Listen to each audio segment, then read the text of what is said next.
Safi Jabate anga tege da kan te YouTube te menanye a Safi Jabate sombara jana nga jidoni mi fola mina jiga kula sans cesse memi fo nyena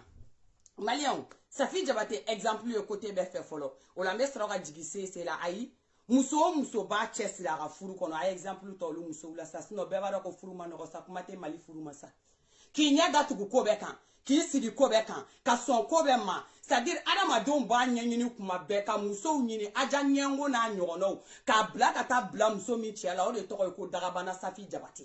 a tɛ taa a tɛ mɔgɔ ci wa a b'a place la wa mɔmɔ ka wuyi de koyi n cɛ bɛ taa sunguru tigɛ kɛnɛ ma o tɛ urgence ye dɛ n cɛ bɛ cucu la kɛnɛ ma o tɛ urgence ye muso f'e de ka s'i cɛ minɛ cogo la a mana mɛn yala la kɛnɛ ma cogo cogo a bɛna laban e min na so kɔnɔ e de k'i sigi k'i muɲu ka to i ka furu kɔnɔ furu kɛli tɛ dɛ mais ka tila ka to furu kɔnɔ ka cɛ n'a jogo kolon ta ka tila ka cɛ mara jogo kolon kan est ce que Safi Jabate ta ko bɛɛ ye ko kelen koyi ji tɛ wele jelimuso bɛɛ ka kɛnɛ kan koyi a i agi ɲɔgɔnna la ka sɔn furu ma ka furu kun ka to furu kɔnɔ e ko k'e denw ko c'est à dire ko fa fila tɛ k'u la ko fa kelen de bɛ k'e denw na k'o ka k'e to jeli milieu kɔnɔ ka tɔgɔ to e la k'e to jeli milieu kɔnɔ e denmisɛnnin fitinin k'e to jeli milieu kɔnɔ Safi ala m'o nɔgɔya bɛɛ koyi wasanba e dimi bɛ don maa dɔw la koyi ada ɲɛngo dɔw man'u sigi u ka diɲɛnatigɛ la c'est pas pareil koyi Safi Zoli ko bɛɛ ye ko kelen koyi ka tila k'i dɔnkilida kan diya c'est à dire n'i kumana Safi Jabate i kumakan ka di diɲɛ bɛɛ ye diɲɛ bɛɛ bɛ sɔn i dɔnkilida kan ye ne y'o fɔ a ye o n ni Safi ko k'an ka ji kɛ verre la ta ko k'an sigi k'an min ka dɔnkili bɛɛ koyi a ye ji kɛ verre la an ka sigi an ka min a ye ji kɛ verre la an ka sigi an ka min maliyɛn bɛɛ b'a dɔn an bɛɛ ne yɛrɛ man dépressé bo o slogan kɛ a fɔ k'o ban pewu wa a bɛ diya Safi Jabate n'i ko ko ka bugurimugu funfun an bɛ tugu i kɔ sa muso bɛɛ ma sɔn furu ma sa ye sabali muso min y'i muɲu k'i sigi furu kɔnɔ ani min bɛ janjana cɛw nɔfɛ yɛrɛ yira ba la ala muso a y'aw disi gosi ni cɛlasigi ye a ma dépressé mankan dɛ muso k'i disi gosi ni cɛlasigi ye sa ye sabali sa tiɲɛ ye ala ma furu nɔgɔya dɔw ye ne kɔntɛ olu côté ninnu ma dɛ mais dongo dongo ka changement corps médialu kɛ dongo dongo changement corps médialu n jatigi kɛ yan fɛ yen dɛ jatigi kanu n b'a bɛɛ ɲɛfɔ bi an bɛ taa n'a fɔra yɛrɛ k'an ka na ni jeliya yɛrɛ kuma n yɛrɛ m'an ka force invisible ka foli yɛrɛ kɛ sa an ka force invisible dɔrɔn ka foli kɛ sa ani ne ba tata ne Fertiti ani ne fa yɛrɛ n'o ye tonton ba fa ye wallahi ani grand frère tonton Ivan an ka to tan an ka foli to an tan bi parce que bi kuma ka ca kojugu aw bɛɛ lajɛlen foli no ani yɛrɛ cɛ fitinin yɛrɛ ko bɛɛ ko kelen ashkrono patron foli bien bi ta ka girin bon donc sisan nɔ an bɛna kuma in bɛɛ fɔ ɲɔgɔn ye Safi Jabate ne juguya ma kɛ mɔgɔw la o bɛ sa Safi man dépressé mankan don ne labɛn muso kelen min bɛ kuma fɔ bamanankan na a b'i piqué f'i sigiyɔrɔ la ni san pɛrɛncɛ n t'i fa ni n t'i bɔ ni mais ni kuma ni ma a mun de do sa i m'a ye ne de b'u ɲi kun réseaux sociaux nka diɲɛ bɛɛ bɛ kuma i b'i si ban kuma la o tɛ réagir mais ni ne man dépressé kuma ni ma réaction kɛ i bɛ sa ne de do bunte ni b'i kin c'est à dire ni y'i piqué ni y'i piqué n b'i ta côté gauche dɔrɔn la k'i piqué dɔrɔn i b'a faamu ko bɛɛ ye ko kelen aw bɛ Safi ala sa dagabana Safi Jabate n'o tɛ n'an ko k'an ka kumaw fɔ depuis les temps immémoriaux les Kouyatés sont au service du peuple mandingue a ye kuma lamɛn dɛ aw ka taa épopée africaine ta c'est à dire minnu taara école la manden princesse bɛ ka nin min fɔ a ye taa an ka épopée ta depuis les temps immémoriaux les Kouyatés sont au service du peuple mandingue après les Kouyatés il y a les Jabate o bɔlen kɔ a la masalamani ko ba dɛ ko kone dɛ Sisoko dɛ Kulubali dɛ nin bɛɛ kɛra jeli ye an ka tiɲɛ fɔ ɲɔgɔn ye an bɛ jeliya min dɔn an ka manden kɔnɔ jeliya min bɛ yen a fɔra k'o ye Kuyatew de ye Kuyatew kɔfɛ an y'a mɛn ko Jabatew bɛ yen Kuyatew bɛ se k'u disi gosi an b'olu lamɛn ni jeliyakan ye Jabatew b'u disi gosi an b'olu lamɛn ni jeliyakan ye o bɔlen kɔfɛ a la bisimila a y'a bɔ ni jamu tɔw ye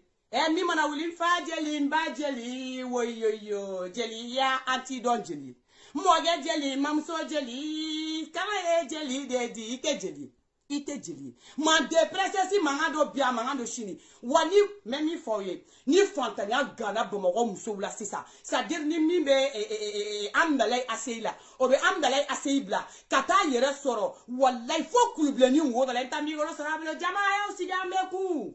a y'aw sigi place bɛ on an bɛ kun ala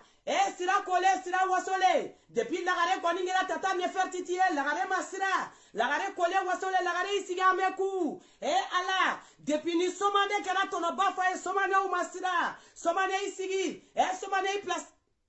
wa hɔrɔn do beta wara mi se mino kenega kata sigi sa beta se kana amnere ase la kana ka demba ya bolu ube de la bamoko mais muso ame je ga nyele nyon fe on jeli u yere be no c'est-à-dire lu mani nyon na ke am exemple ta robe la meta e jeli yere kana jo kenega ka waso mo la ni samye ni malite be ni nyon ne ha jatigo sigilendo horom sigilendo salute horom so kana c'est-à-dire bazete horom so kana jeli muso la beneno ni bazin ayi on a to fibe sira ne ma don ati chega du papier ta no di jeli muso ma ebe munike no ta anye bago danyo ya ala ka final anye bago danyo ya bago danyo lekele mi waso c'est-à-dire a jatigo la ya jamana ngono mali jamana ngono ni sanuye ou bien ni jamana bago danyo na ka ayeti ga woro ganye aworo go bago danyo no sarakara benyana ala ka final bago danyo kumbara musora siri depuis la fikite musora siri choko bago danyo ma produit kele mu asona yere fo gata sa afali couleur de bala au bona wa farafia yere folo ni mono ye ko be kuma ni mande presse mani de bali beba. Moi je suis fier de moi ni fimane ni ten garder ne betera o représenter fambe hein abe nyefana mata tuluba mu mata ka chiffon donc an juguna boya ici c'est naturel bobara tout est naturel quand il a fait ma ko pegete ali tubabu fe ya ne fierté de ne benda de mo pata kana bago de ya kle bole o ma ferma au de bena usigandala porodi bamula sanu beta ko do kauna kata waso kekena uba ate giringiri mande prestesi ba da ube ma sese la nyana meta rojo ay suma gusuba na amsuja awo jo folo ngana ni o video e folo amo kala ay amebo anobio bita wallahi ala ne o foyo mande prestesi fe prévu contre prévu de do kelengele dalu contre dalu sadri no ma pere avec la ko pere tuguni na kala me nyogo soro nyefe neta e kuma de o ni be se ka kuma mu contester dro ibe na ambo kuma contester ni te se ka kuma mu contester ay mande prestesi be kuma no foyo na ma nunu régler jamana inte jo ame folo nunu de la ame folo nunu de la na ko nyangwa ay doko lo ambu nyangwa am no ba mbalowa ni be mo de nyangwa am ne mo mbi balo voilà Malion komi mo chama ngo kalema ni yoro nyame na ngala obale bano mo so chama bana ra bulu ni masira alanye wala msoro do na nga sika mo mana fo sa konoto ni tugo shima do fo sa konoto ka bien fait mais ni tugo shima do fo sa konoto ni espera que quer vous faut le bouger ache Malo ayereka la kakuro le sans konton musomi ya dewo chema musomo te fu chema ko ina se ka ni wa jena te futuri no mi fa ka jera malo na shima bano mso chema ni na buru mo fora ya fo ko te na me mara na usini mara mche ya rabbi ma ni ala pe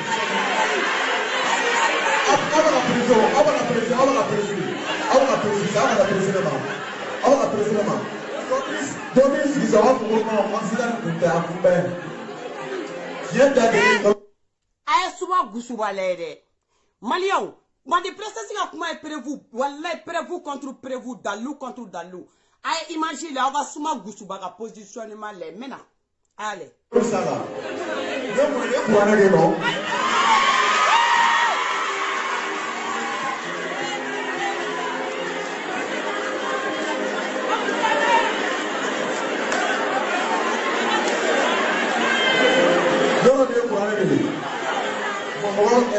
ali mo ba ni ke kelima de ga mana toro la ko juba da matena parce que quand on sera qui do kasola il na kasola ka bon ka tout ça o kana le ba au missionné man do ma de kuma yi au mu flasta le ko ne est-ce que au to kele fa da la ba da tout kasola wa wala ko le ba fu ka ba fu parce que no tu kera au se na wa kele wa la so kana sita barambana sila bien ben ici banafona absi ne de kara ici na su saba de shikafola ni maramba dem de mari baburo nkoro de kashi no fatuma na be kashi no fati abai do ni wori yonda na absi no fati na sita ke ici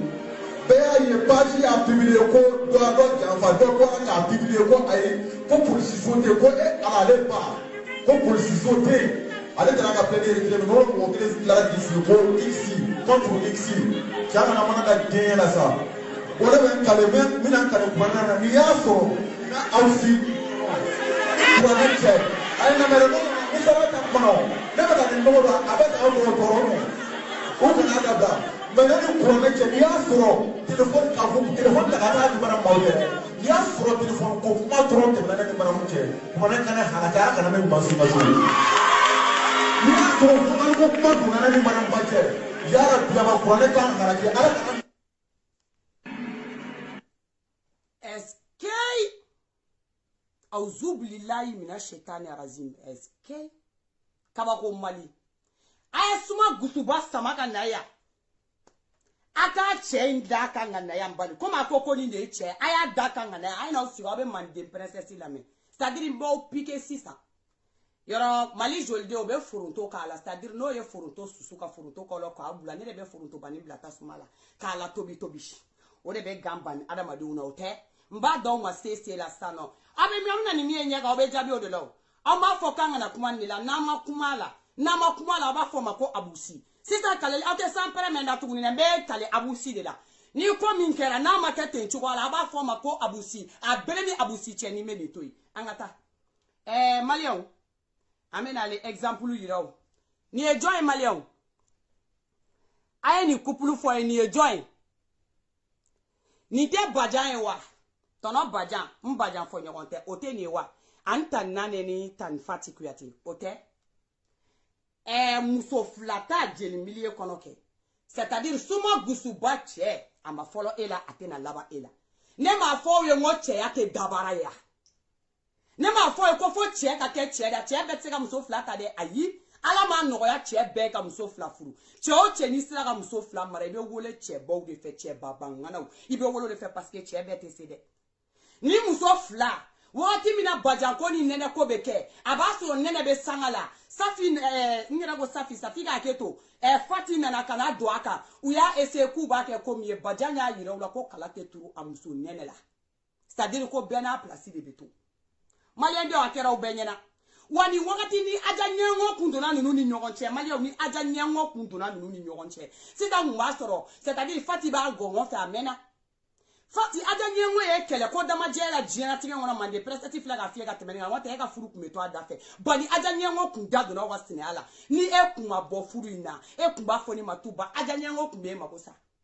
e bajame wole tono bajame wole mo fe sa tono baja ni c'est-à-dire nous ne be wole ti o fe ka muso furu ka muso to ko tigi fla furu ka kla ku mara bega placido tono bajan ko ya o sana dumi dira Fatima ka te ta Fatiku ya te ga du kono parce que ka le to de ko mande ka den jeli awo ka le mande jeli de ko ale be dumi ngono ale muso de be na ale sore ko me ko jatigi ga du dile ka le te ta e chera ke chesa ni chera ko ra natara i cheba nyogo wera le te se ka chiefo ni kamele ko ra ngana natara kamele ngora do wera la i te se ka chiefo ni e choche abe muso ko fe muso lampere ni ala aya fo mande princess ya fo ye chete atse ka che ya ko makunye eske kabako suma gusuba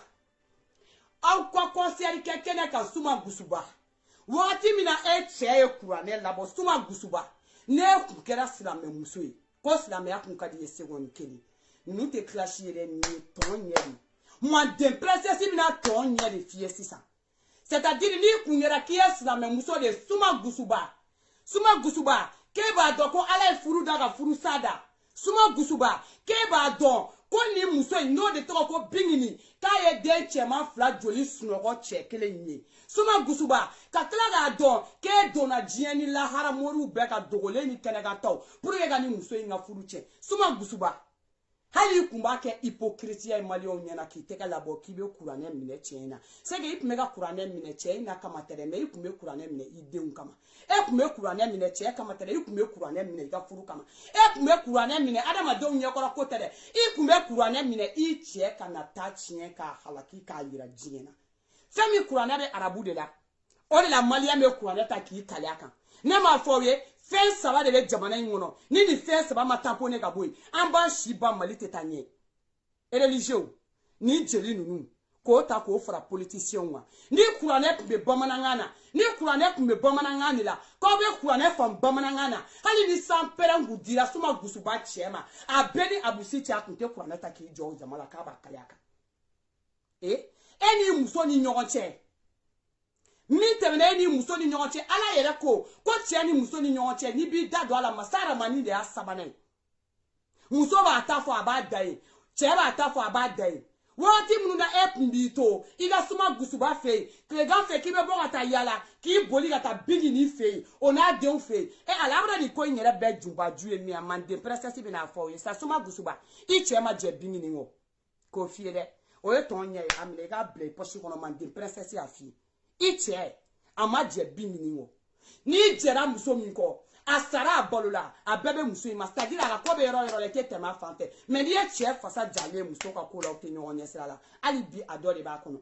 wa dɛ Suma Gusuba an bɛ yɔrɔ min na komi sisan i cɛ dusukun kɔnɔna la mais min f'i ɲɛna Bigini b'a kɔnɔ wa dɛ Bigini Ala kana kɛ nin yɔrɔ tɛ nafigi a kana kɛ maladɔn ni Sumisi ta ye dɛ n'o tɛ ne kɔni bɛ n ka page fankelen datugu Bigini a kana kɛ maladɔni Sumisi ta ye dɛ n'o tɛ ne laban bɛ n ka page fankelen datugu ba aw fana filɛ jarabi ko kala ninnu mana wuli an wulilen k'an sen don o la k'an ta kɛ bɔn sen ka bɔn kun ka gisiba ginw ye an k'an to o la k'o ta kɛ maladɔni cɛ dɔ burankɛ ta ye yan fɛ o ko o ma nɔgɔn forontodi ni Mali soliden ni Mali ka finma ani Sanita ni Latifa dan ma dɛ an b'an deza an bɛ Facebook tɔw ye damadɔni a tɛ girin girin an k'an kɔnɔna kumaw bɛɛ fɔ yan yanni an ka wuli ka taa ji dɔɔni Maliyɛnw ni cɛ de filɛ ka tigi jɔ jama la jama yeya la kuranɛ n'a ka bonyaba kuranɛ min n'a fɔra ko Ala tɔgɔ dɔ dɛ aw de ko ten parce que ne bɛ ka sigi aw ka kuma de kan dɛ aw bɛ kuranɛ min bonya kosɛbɛ a fɔra ko Ala tɔgɔ don ko Ala kumakan bɔra a kɔrɔ Ala tɔgɔ bɛ yɔrɔ o yɔrɔ la aw yɛrɛ kɔni b'a dɔn muso furulen ni furubaliw mɛsidonna ni mɛsidonbaliw jɛnɛya wariw taara a la ɲɔgɔn kuntigɛ wariw taara a la dɔw bɔra hôtel la dɔrɔn k'u tilen ka taa concert kɛyɔrɔ la dɔw ka carte sɔngɔ o taara minɛ hôtel da de la dɔw woro kelen yɛrɛ hali olu ma don ɲɛgɛn na k'u nettoyer olu taar'u yɛrɛ sɔrɔ concert kɛyɔrɔ la o jamalawutɔw faralen ɲɔgɔn kan bɔn sen kan bɔn kun kan Ala tɔgɔ tɛ yen kira tɔgɔ tɛ yen Ala ko tɛ yen Ala ko kuma tɛ yen ka taa kɔrɔmatigɛli ta o ma bɔ ka kuranɛ ta sinon Bigini y'a ka concert kɛ ka ban yan nɔ Bigini ka concert kɛ kɛnɛ kan ne tɔgɔ fɛrɛ n ka cɛ pourquoi aw tɛ se k'aw ka concert kɛ fo k'aw ka concert basique kɛ Bigini de o la sa Suma Gusuba yɛrɛ tɛ maloya dɛ k'ale ye ko dugu wuli Suma Gusuba hali e tɛ dugu jɛngɛ Suma Gusuba ye dugu yɛrɛ ma deli ka bila e sen kɔrɔ kuma tɛ e k'o dugu wuli e tɛ pan la k'i ye Manden princesse mankan don e tɛ maloya e ye sinamuso min ka ko tiɲɛ n'o ma taa kɛ bezi ye e ka kɛnɛ kan e ka kɛnɛ tɛ bezi kɛ n'an ka Bigini zoli Bigini jamajanba madame Pal n'o ma taa k'e ka ko ye a tɛ lafiya wa n bɛna kuma kelen fɔ aw ye Maliyɛnw c'est-à-dire Maliyɛn cɛ filɛ nin a tɛ wuli a ka ko fɛ f'a k'a dɔn c'est-à-dire k'i bɛ ko wɛrɛ la ko cɛ wɛrɛ ɲɛnɛman b'i nɔfɛ parce que depuis tonton Pal ɲɛda bɔra kɛnɛma ka ban wa Suma Gusuba n'a ka monsieur Gusuba Gusu a bɛɛ ni Abusi cɛ o ma lafiya ayi san pɛrɛ kaleli bannen yan dɛ ni maa o maa bɛ kaleli kɛ Bamakɔ a y'aw kale ni Abusi ye a bɛɛ n'a ni Abusi cɛ ni ninnu jɛra de wa depuis ni Bigini de bɔra n'o love ye o temps aw bɛ kule ni danga don na concert kɛyɔrɔ la o y'a sɔrɔ an bɛ an ka love préparer ka taa Africa Blue sanfɛ i bɛ tila ka t'i jɔ o jama kelen na i denw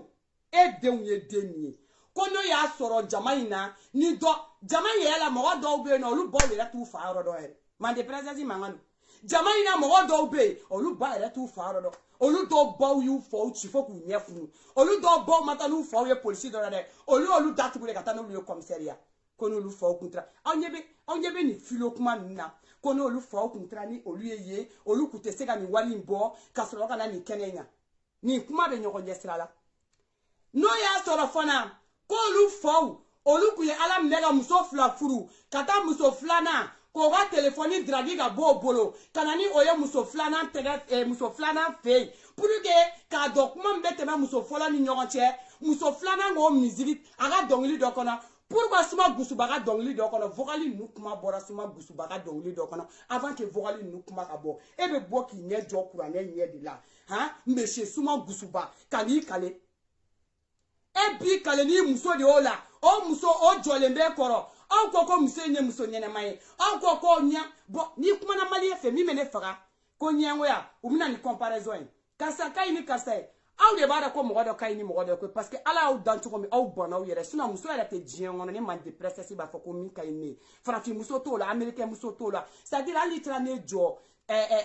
États-Unis président muso ko ka ne jo France président muso ko ne ba fa ko ne kay nay parce que ne de ne te mo si blan yere ni aye ka yere o ye ba no kra yere ya be avancer ima américain malaga chiko chiko ba disi go sina yere mais ni kuma na na tion fuye dro non kasarafsa ni kasarafsa na nyanta sigia ngani ko la wade aw de mabaka kafsa na ya o de kama amba ko ko ya nga tereke ka dia wa shete uli ga wa fana malion ta jo o jama kele ni la sisa no kana deun ne mne tabi na deun de danga et pourtant vogali minabe ka kuma fo o vogali kele o konona la ale muso flana minabe fe ko majamu o ye vogali do fo aga domili konona la depuis ni vogali ma fitike emi kalea eyi kale yi ta ka kera jamani na ka danga nunu c'est-à-dire a te bo sans fait ali ka se duguma mais meno yoroni fana ta stano ka soro ka abena usigi bingini akili sigile no ni etawu suma gusuba na che aw be fera bingini yorom na o te bingini parce que o te mo sugu akele aw bo shi ban kuma la ani ngani ya jugu yala aw te kun bingini na man de presse mangano ayo sigi aw ka muso kuma la mais kuma ka be kuma ni douceur ni c'est-à-dire tieni galo kuma kelon yerete na be ga fodron yireb singa famnya tinto yoron kele aye ni name ado jamu be mo mi furuli ma ka joli flas no ni ko ne ma ko abusi jigo ni na jigo do ne ba fa abusi jigo do me kele taje mais ni ko ne ma abusi jigo ni na jigo te ne ba fe ni ta abusi jigo de yi ni dal donc a fora abusi yere ko ne amene ka da to abusi yere ba fona yitu ni police ku buka enquête ke on de tara plainte do contre X ku buka enquête ke mambu to buka baraka ngake tukum no buka baraka to mais ni ko ne de abusi mena buka abusi da to fami kera alanya ko kera tiginyama femu fena kera alanya o lakali kunta alay ko ni ba bedi alam abekera ni de la abe fora ni de ni gawin be dara ni de la jienye ni be dara ni de ka wane abedi alam nyani ni ala fa shi kana shi ala kana si fa jona ko na ga resultat be bo ambe amina yara bianga bigini ngoni tiembi bole ka kuraneta ni ye mo moye ka boli ka tigi dogo kurane koro abeni abusi cheche enta bol ka tigi dogo kurane koro ni ya ye cho chala umuso la ka boli ka ta kuraneta ka ni kale ne fa cheka o sira kuraneta abeni abusi cheche ma ka kuranela c'est-à-dire il be bode ka ni joki ga kuma fo ayala kuma fo sana tu boni ma ko fe mi kera ala nyana kan woto ala bol ko be kera ala de nyana wa ko tara ko ludi ala de ma wa ma bane c'est-à-dire ni furu kele ngono senga mi dara bini ninga on na na réseaux sociaux kanu on ko vie réseaux sociaux no de fois depuis ni début là de fait on na na réseaux sociaux kan fana ba décortiquer réseaux sociaux en pinya wa aja nyengo mi kele no ki ta ki sendo la aja nyengo mbeta sison Malion, est-ce que au ba kalama vogali be anon ba kala jien beba me ngo suma gusuba muso adela ga bingini mnaka bingini chi suma gusuba kama ko parce que barama muna ko bingini ye a snapeni fatim gamga mizige muna Malion au nine au furulendo muso folo c'est-à-dire muso flana nga fo chenyena ko pourquoi kale ni dobe kele la le no mandi donc ale sinamso ka kanga kele ke o tigi fe ale sinamso ka kanga o tigi kele na ale sinamso mo tigi kele o koro kale sinamso na jugu be nyona ayra fe gbama na sina ya jele ngala dagai c'est-à-dire che wuli la ka ga samara se flado kata bingini fe kata bingini mine ka chi ko pourquoi bingini snapeni otgam fatim nga soin parce que otgam fatim oni ale muso suma gusuba te ben ona ale ka denyera ni chuchuchu te ben ona ale ka suma gusuba mi wola kuna sini te ben ona ale ka suma gusuba mi de umbela deni te ben ko pourquoi aye o ta ka snapu kene aye bingini chi fo ka ta fo ko chili mi dara bingini nga ko pourquoi bingini oke malien ko inana réseaux sociaux indeka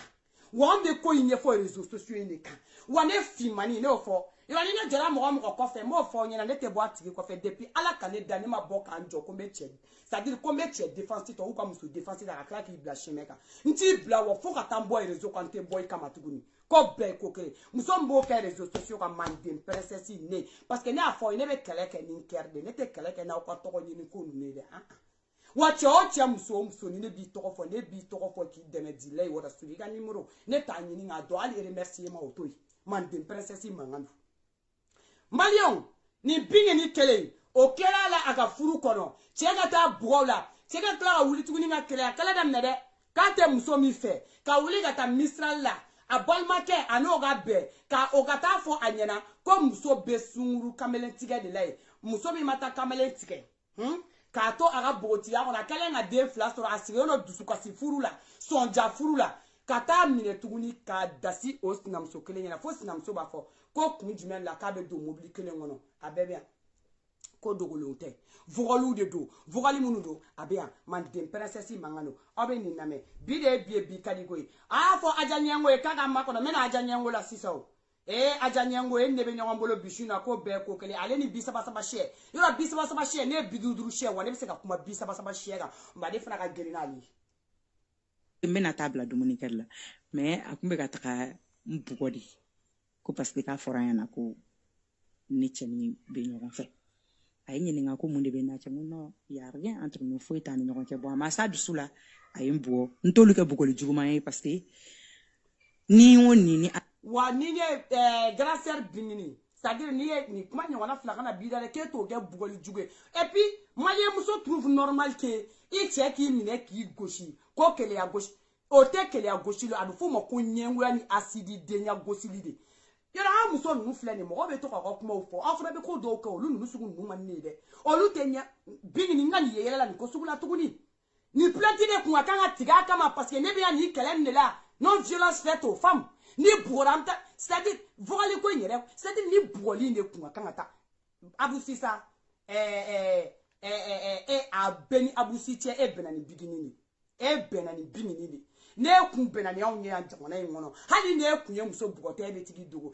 kun mana benan kono te warata uye francia an na le kuro ko na franci loi yele tani jigito do ngache hali ne kun ye mogote ke boto muso kama e kun bi dugo ana bara dai ka francia ana ko dai ka ki se polisuma ani bla ko la ya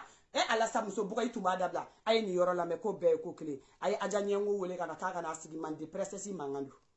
mena tabla dumuni kala mais akumbe ka taka mbugodi ko parce que ka fora yana ko ni chani be ñogon fe ay ñi nga ko munde be na ci no ya rien entre nous faut tan ñogon ci bon ma sa du sula ay mbo ntolu ke bugol juguma yi parce que ni woni ni alaida ay keliya da idu sukulu la quoi donc akelen kan bugo ale ne bugodi ale be kan ne bugo à ma grande surprise ne ñebe mariam na to wa soro ni na ale be ñogona déjà mariam nana directement ne kuloba kuma kana fo ala tunke maloni sunguruba di o kera eurojme o kera mistral avant ki kaste mistral ma don dron donc fo ala kunga e maloni isunguruba di wa soro ne ni chebe ñogona déjà o be ka kele abugoli kenena ne makuma donc ni dona mobili kono de retour ne be nga mobili kono ala ni tiana min fana ni bon grand sœur non mais grand sœur kana non t'es fait quand nous mais ko kele abugoli non grand sœur je suis pas d'accord ayi kana na fouter na bon meji doni mi non il a ton na ça meta plein titre adabla atijo kanan dusu la bonga na grand sœur wole forontoni ni mali joldo wole anga ni ko ke plein titre quoi adabla non adabla nous te ni te yela koko ye kati boys namso nyana c'est-à-dire ka mine e ko ke che ka fari suma gusuba che ni nga fari e be kariya ki jo o muso folo nyana ko muso folo sunguru ba di che ni nga fari hala muso te se ka ti fate do muso kele na ka ti so muso kele ndo nyana kuma te kebe muso kele ndo ine ni ndo nyana awma abeni abusi che awma suma gusuba muso abeni ni abusi sinche awma suma gusuba muso wi ay san pere kaleli nyo fo yo bana kaleli o kaleli be dien wona abeni abusi che de be ambi wa ale to ko ni ne ka video ko be ko kala abeni abusi che malien ni beke wani ben na réseaux sociaux ga ko amana kuma amata ko vie wo bede amata on sigo so kono ka numbode nunu na réseaux sociaux les gars wa antanga ko vie be réseaux sociaux ga amba décortiquer réseaux sociaux campinya wa chete wuli ga ba fanga wa jusqu'à preuve du contraire suma gusuba il cheke abe bingini fait il y a l'amour. Satan sort de mon corps, il y a l'amour. Nanfigia sort de mon corps, ton mari l'aime. A beni abusi tche, ni muso te bini, ni tche te bini ni fait. A beni abusi, a jole na aga bazen, kirikara tche, i muso ba fe.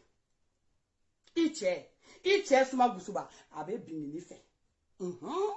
Ni ne te, ne man de presesi ni nga jate, mino ni ko seka ute, mate ni yora nunu finyena. Kanata soma nyini kanata doma nyini ne yere man de presesi ne ka laelu kono nga sigo uyeni irana abala mais malion ambeni domaine kono la amakare c'est-à-dire mbenu nous décortiquer un peu wallahi alali ta bejo kuma keli ambo be kono la amakla anyebe aja girima ay aja ka kuma lame ni aja alasa aja ga ko ini sorotola aja ay aja ga kuma lame aja minga kanga ke c'est-à-dire aja nyengo aja minga kanga demsenu labe aja minga kanga ke sababu demsenu wa ke kelenyi o aja de be yere fola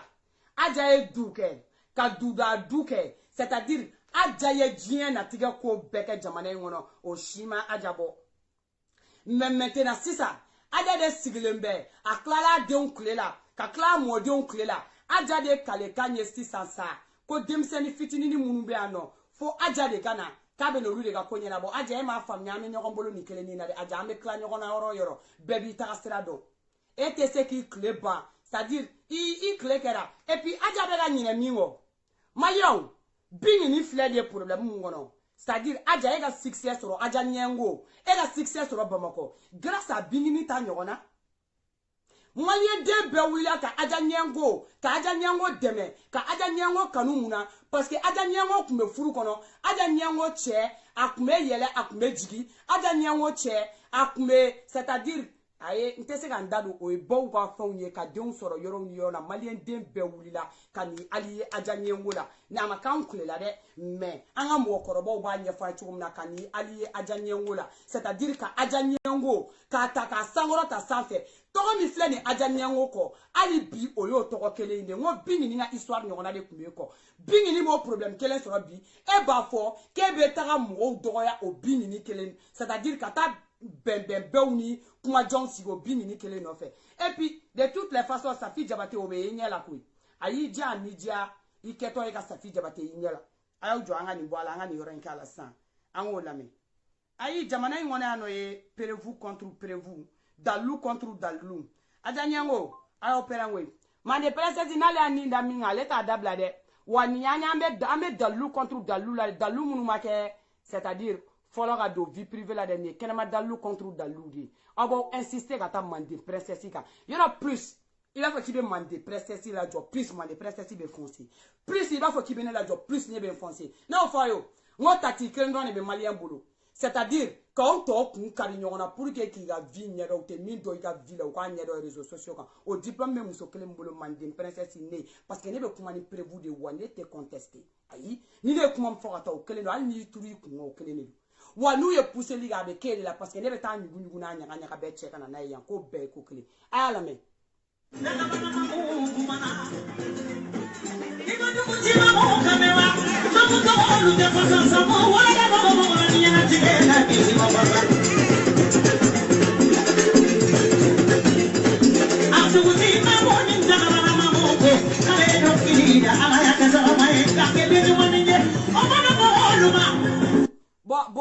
bo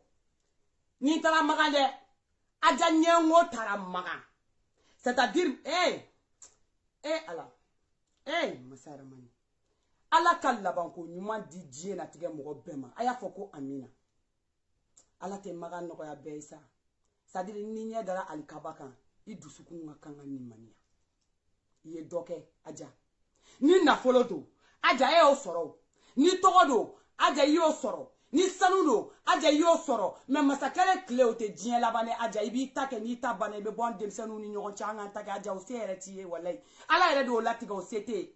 kata mbaga nga bom mbaga nga klaka migorota ayi jeli musokora ba shite ala kana no yo wele aya fo amina mo ba ko la jeli ya kono aya fo ni ronna ko amina sa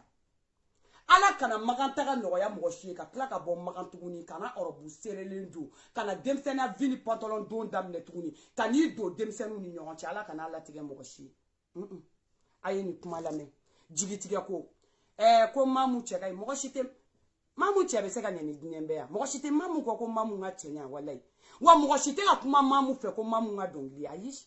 ala ma do mbe ka kuma ke wale mimbe ka ke furu kona la ni muso meka tonyo kerefe adama dum beka kuma de masuma gusuba manda ta abu ka tawram na mo te o ayi au parce que mania ma foi do nyango ya jugu ya asidia non ambega kuma réalité do reka c'est-à-dire deni meka mali min ka sen fe kata ateka mali min an munu ya jugu ye de an de bo mali wo be ka yara wa domina ni tu dara kuna an wa kuma de be jiga kuna man de princesse mangandu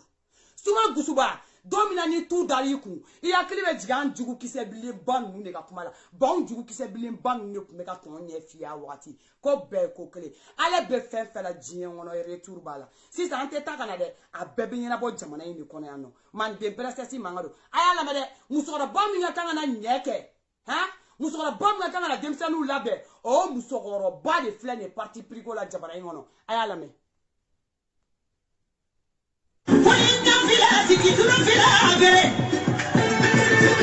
wa anyete chibi ankulo flate gere wa mbanga chien fo pinya ko ni takadi de ajanyengo ko to ko ina ko be kukle famale nga sama baye kanke dawla tiye kanke musonyu manye okera ko ngulo tuwi ko ngulo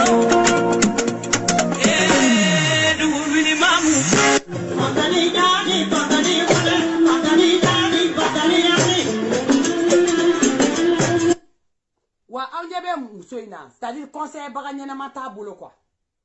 suma gusuba wallahi billahi conseil baganyana mata bolo c'est-à-dire ni conseil baganyana man ba bolo ça abe ka erreur munu ke ka bimbi to ta chiene kasama nunu donc anye kologuru nunu fliwa ay na ta wa wowochi parce que ni denyana mo bora ka ba be barka banen de mbole o ko fo na wowochi ay bo ko na ko jugu so ko denya wowochi damne man de princesse nana l'incontestable princesse mi ta te gringri woni na ye kuma mfo o klene do wa meta meklagana so so tene talo ne mi fo kata na kera de na makedi ame kuma yin horo de kan mais mi e police nga jaja kuma senga ja aw be bonne de la no kuma yin aw be ta ka bonne de la no kuma yin ala te gringri plaintite aw be revolver de wa ou bien c'est-à-dire anti plainti abo de ta ko fliga na no ni nana malla amna mi ya jugu sako dendo wi ga commentaire ko na fa kulu be se ka ko dege ni nana malla ne beta malla papa dans 3 mois beta papa allez papa da papa ni je mo le beta malla e da malla o mala mali do kele ni tay mali wa fa so de mali mumbala ni tagara ibe tigi jo agona ko ibe taite ta ko abse ka ko de bola ibe tigi jo de ke c'est-à-dire influente anya fle nyona ni tra ni nana nu e daba dia ka fo nu ye o te se ka kuma ire muni a chama ba de u be daba dia commentaire ou bla nu ni bena dugo la fu bu ton chien ele finania il coordonne les ngo boy regarde-moi ça ni dabla ça regarde-moi c'est Jean hypocrite là dabla mo no mo commentaire a chama ba le kele no ga pro c'est-à-dire ou ga photo be supprimer ga bu ga profil ou ga ubina dronga mana kan fone mani nana ku jabi dro el fla dro jatike bolo wa awire bina ka be mo défense ta awire strane no ga temo tikiga ubina ga ni fani bonne nu iga face ta tellement ni argument tout da mi nga ndo mo we fani ni banani ne ubo ke dro ka boli ka tu ka photo be supprimer ka bu ka page da ama fo ko tesla no tesla be ko to no la me avancer ko be ko clement de princesse do ate gringiri ça dit la ni photo be boy meti ngini ngana wani mi fi mo clé ni do mi na no yo en commentaire c'est-à-dire nyao bet en ba ou be fra nyonga vidéo spéciale que la ou be a ben sans prêtre ni dota ga double nete galon ta ga mo lo nya do mi na bi ko frapper ngo a c'est-à-dire ou ga commentaire be supprimer ka kla ga to fu bu ga Facebook to ga changer aw de tɛna kɛ nan figiya ye an b'a fɔ k'aw bɛ se kuma la n'aw bɛ se kuma la an bɛ continuer n'o de ko bɛɛ ko kelen aw de tɛ dépense ta la jalaw ye ala k'aw dɔnnen tɛ u n'aw bɛ bɛn kare kɔnɔ hali u tɛ se ka cɛw la a ka ɲɛngo b'aw jate a ka ɲɛngo yɛrɛ tɛ mɔgɔ fɛ fɛn tɛ mɔgɔ calculer n'i tɛ sanu tigi ni Rolex tigi ye han et n'i ye bisabasaba siyɛ kunkolo tigɛ ka yira a yɛrɛ la u b'a fɔ ko tiɲɛ tɛ aw bɛ nan figiya commentaire la mɔgɔ u mago yɛrɛ b'aw la u n'aw bɛ bɛn hali u t'aw calculer mais n bɛ ko dɔw kan aw cɛw b'aw furu sa yɔrɔ a da ka di yɔrɔ ni dɔ ye a bɛn ala cɛ ni caman cɛ t'a bila ka t'u ka so parce que n b'i cɛ bila k'i denw bila a bɛn sanfɛ parce que a kɛ kun y'o de o aw bɛ taga aw ka so o la a da bɛ ja c'est à dire suma gusuba ani muso in tɔgɔ a ka ɲɛngo ani bisabasaba sɛ a da bɛ ja nu mɔgɔ sabala n'aw ye dɛ parce que aw kɔni bɛ taa aw ka so ni m'aw ka furu yobo yaba b'a fɔ ma tu aw cɛw b'aw bila ka taa so parce que ni cɛ ninnu y'u yɛrɛ réseaux sociaux kan yan k'u denw tɔgɔ mɛn k'u tɔgɔ mɛn aw bɛ taa so aw ka nan figiya aw bɛ taa aw ka so nin bɛɛ kɔfɛ Mande Princesse de don a tɛ contester o kumana Safi Jabate je t'adore je t'aime Bingini je te love même ah tonton Paul i ka bi i jɔ dɛ tonton Paul yɛrɛ